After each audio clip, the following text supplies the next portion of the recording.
Teruskan Abang Mos. Terima kasih Aisyah di Angkasa Puri. Assalamualaikum dan salam sejahtera.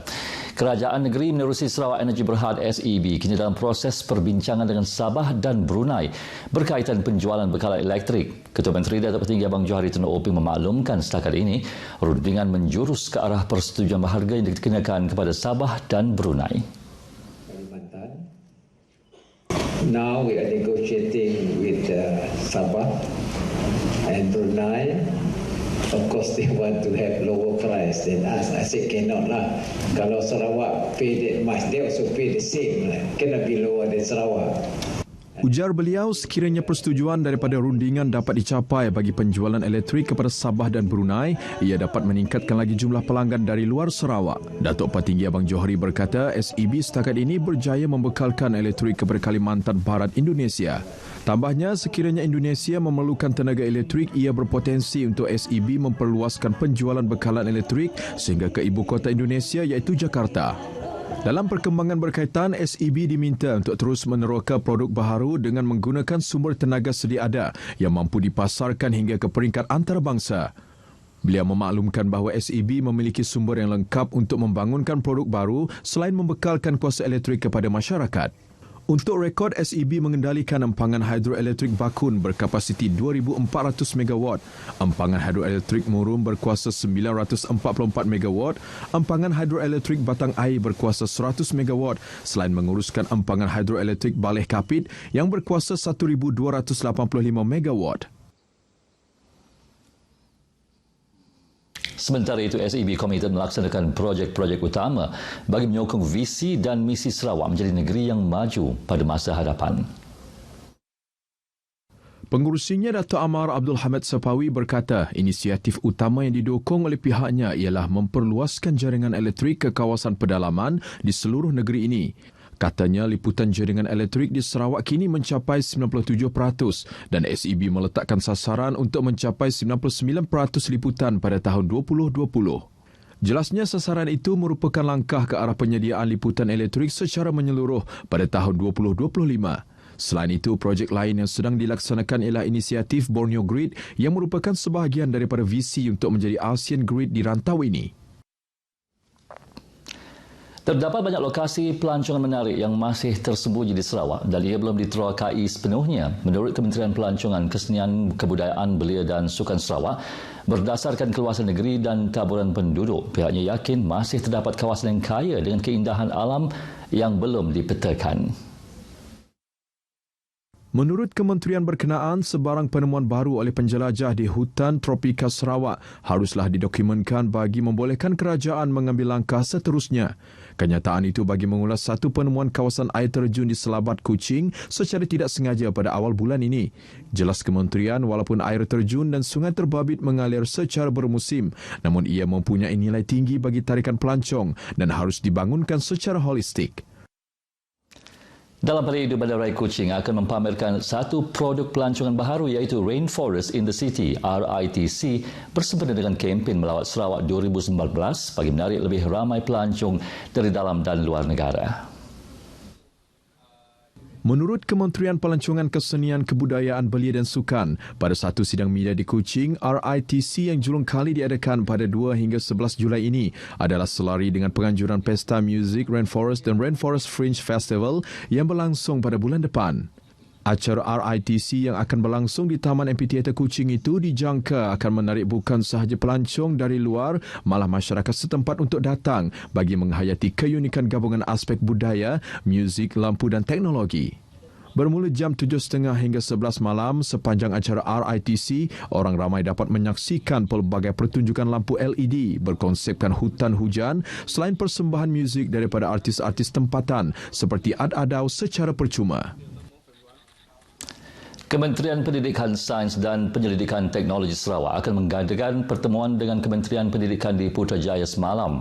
Pertemuan itu bagi memohon dana untuk melatih guru-guru yang akan mengajar mata pelajaran sains dan matematik di Sarawak dalam bahasa Inggeris tahun hadapan.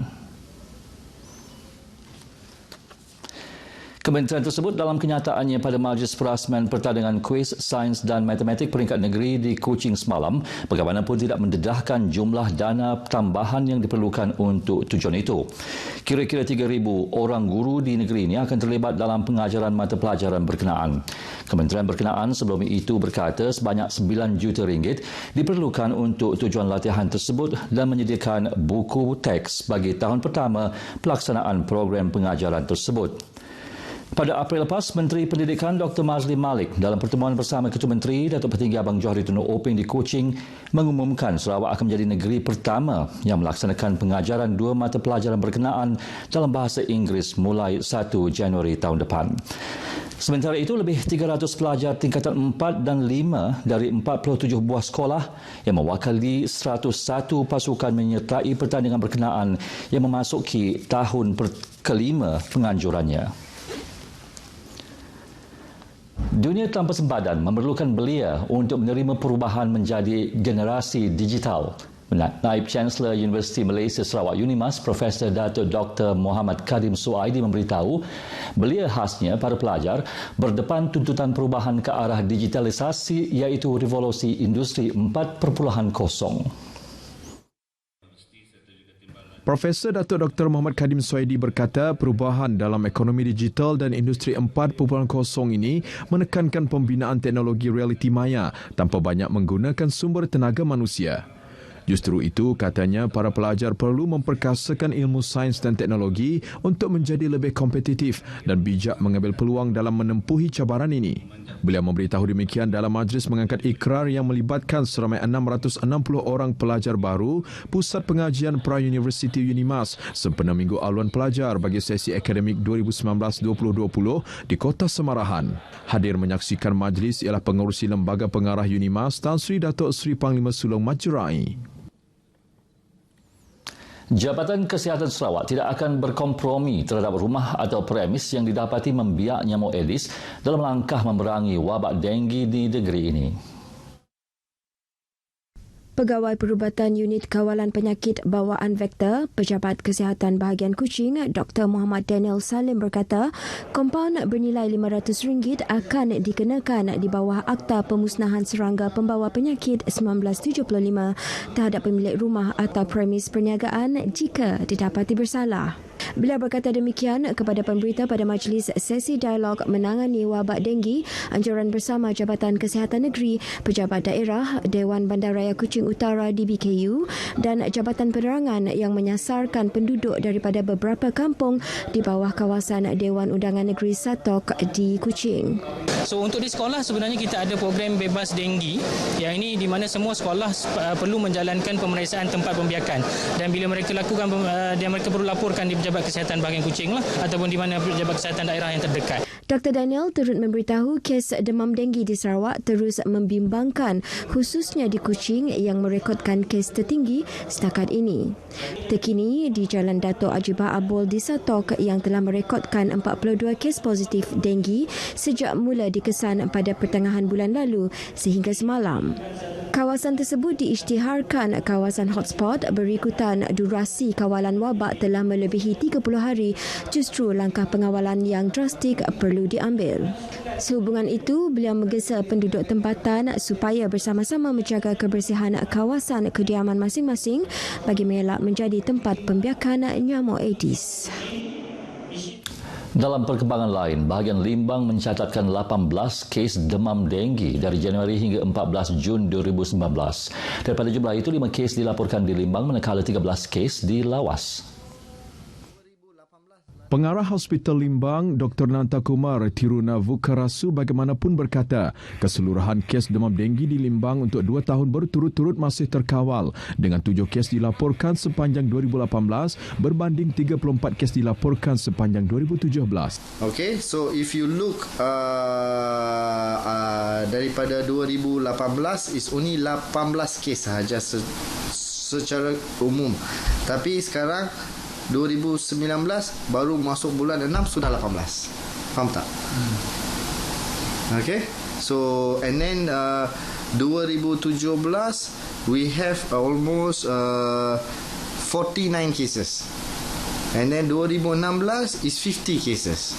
Limbang lawas. And then 2015 is 10 lah. So apa yang saya cakap ini, dia demam denggi ini setiap 3 tahun dia ada graf, dia akan naik, lepas tu turun, naik. So it's cyclical. So every 3 years you akan naik kes. Ditanya pemberita berhubung kes demam denggi yang dilaporkan di Limbang dan Lawas bagi tahun ini, Dr. Nanta Kumar memberi reaksi berikut. Untuk saya dia ada meningkat sikit.